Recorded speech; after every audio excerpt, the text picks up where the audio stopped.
Part 1. The Invitation. The morning was peaceful, just like any other. Sitting on the porch swing of my beloved Victorian home, I sipped my coffee, savoring the warmth while the sun painted the sky pink. The scent of my grandmother's century-old rose garden filled the air, a sharp contrast to the meticulously manicured hedges of the house next door. That was when I saw her.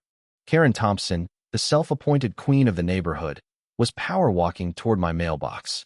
Her designer workout attire was pristine, her platinum blonde hair pulled into a severe ponytail. Clutched in her perfectly manicured hands was an envelope as if it were a summons from royalty. I already knew what it was.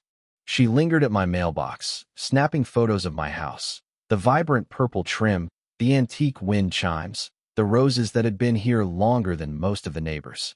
She despised it all. I could practically hear her internal monologue about property values and neighborhood uniformity. When I opened the envelope later, I wasn't surprised. It was an invitation, if you could call it that. Karen's new homeowners association had officially formed, and I was the last holdout on the block. The glossy brochure was filled with images of identical beige houses, pristine sidewalks, and neighbors who all looked like they belonged in a suburban lifestyle magazine. The fee to join? $5,000. Monthly dues? $350. But the real kicker? The mandatory property modifications list is attached to the back. My grandmother's roses had to go. The wind chimes were non-compliant. The purple trim that had been a staple of my home for generations? Banned. I set the letter down, my hands shaking with restrained anger. Karen had made it clear, conform or suffer the consequences. Part 2. The Warning. That evening, I decided to pay Karen a visit. Her McMansion next door was as sterile as a hotel lobby. The porch light was blinding, the landscaping eerily symmetrical, as if a single blade of grass out of place would result in a fine. I rang the doorbell, and, fittingly, it played a chiming rendition of We Are the Champions. She answered with her signature smug smile. The neighborhood watch captain badge pinned to her sweater gleamed under the porch light. "I've reviewed your invitation," I said evenly. "I'll have to decline." Her smile disappeared so fast I almost laughed. "I don't think you understand. The HOA has already been registered. Your property is surrounded by members. You have to join." I pulled out the property maps I had researched earlier that afternoon. Actually, my deed predates any HOA agreements, and I have no legal obligation to join. Her face turned an interesting shade of red. "Listen here," she hissed, her saccharine tone evaporating. "This neighborhood is changing. Progress is happening. If you don't get with the program, things might get difficult." I held her gaze. "Is that a threat, Mrs. Thompson?"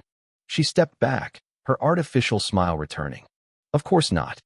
I'm just concerned about your property values and your safety." The way she said it sent a chill down my spine. As I turned to leave, her voice followed me. 1 week. You have 1 week to reconsider before the HOA board meets to discuss enforcement options. As I walked home, I noticed eyes peering through the curtains. New faces. Karen's allies.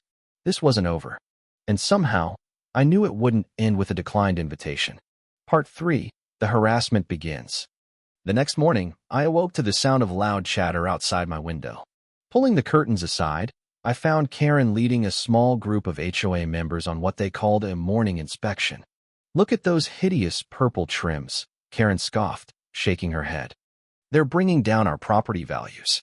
Her group nodded in agreement, snapping photos of my house like it was a crime scene. I took a deep breath, determined not to let them get to me. But they were just getting started. By noon, a bright orange violation notice was taped to my door. The offense. My roses were allegedly 3 inches too tall. Another notice arrived the next day, citing my wind chimes as a noise disturbance. The harassment escalated quickly. Landscaping crews showed up at dawn, claiming they had been scheduled to trim my hedges. Code enforcement officers appeared, investigating anonymous complaints about dangerous structural issues in my home. Each time, I calmly showed my documentation, proving my house was in compliance. But I could see Karen fuming from her window every time her attempts failed. Then came the intimidation tactics. One evening, as I was working late in my study, I heard a rustling noise outside. Checking my security cameras, I spotted 2 of Karen's cronies measuring my property lines. "They won't fight back," one of them whispered. "Just a little more pressure." and they'll give in.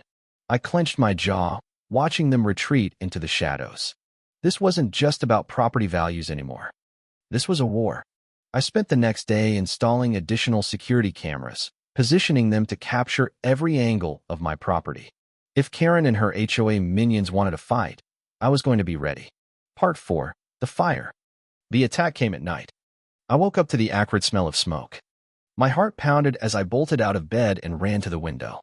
Flames licked at the edges of my beloved Victorian home, the fire consuming my grandmother's roses in an unholy blaze. I stumbled down the stairs, grabbing my phone with shaking hands to call 911. As I burst through the front door, I saw them. Karen stood across the street, watching. She was holding her usual cup of coffee, her face illuminated by the inferno. Next to her, her husband whispered something, then turned to walk away. This was no accident, and they had no idea who they were dealing with. As firefighters arrived, sirens wailing in the distance, I took a deep breath, swallowing my rage. I wasn't going to let them win, because now it wasn't just about my home. Now it was personal. Part 5. The Counterattack. The next morning, as the smoke still lingered in the air, I made a plan. Karen thought she had won. She thought I would give up and sell my property, but she underestimated me. I called in favors from colleagues in law enforcement and legal circles. I pulled every record of the HOA's shady dealings, every code violation complaint they had ever filed, and every fraudulent transaction linked to Karen and her cronies. If they wanted a war, I was bringing an army. Then, I reached out to the media. If Karen wanted to play dirty, I would expose her entire corrupt empire in the light of day. And this time, I wasn't holding back. Part 6. Justice Served. The media took the bait. Within days, Karen's face was plastered on every local news channel. Reports detailing the HOA's corrupt dealings, fraudulent transactions, and harassment tactics flooded the airwaves. Interviews with former residents, bullied into submission or forced to sell their homes, painted a damning picture of Karen's reign of terror. The real blow came when the authorities got involved. The district attorney, upon reviewing my carefully compiled evidence, launched a full-scale investigation into the HOA's financials. The fraudulent activities, kickbacks, and illegal property seizures amounted to a criminal conspiracy. Karen and her inner circle were swiftly arrested. Her husband, realizing the walls were closing in, turned on her in exchange for a lighter sentence. The HOA board members, desperate to save themselves, began spilling secrets in exchange for deals. As Karen was led away in handcuffs, her once pristine world crumbling around her, she locked eyes with me. The smugness was gone, replaced by raw, unfiltered fear. The trial was swift and brutal. With a mountain of evidence and testimony against her, Karen was convicted on multiple counts of fraud, conspiracy, and harassment. She received a lengthy prison sentence, ensuring she would never wield power over another neighborhood again. With the HOA dissolved, the neighborhood transformed.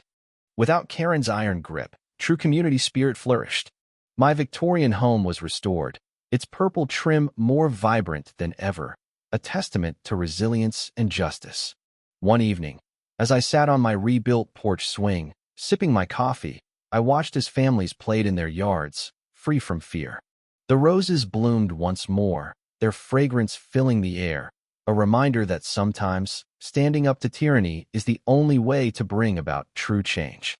Karen had underestimated me, but now she had all the time in the world to reflect on her mistakes from the inside of a prison cell. Justice had been served,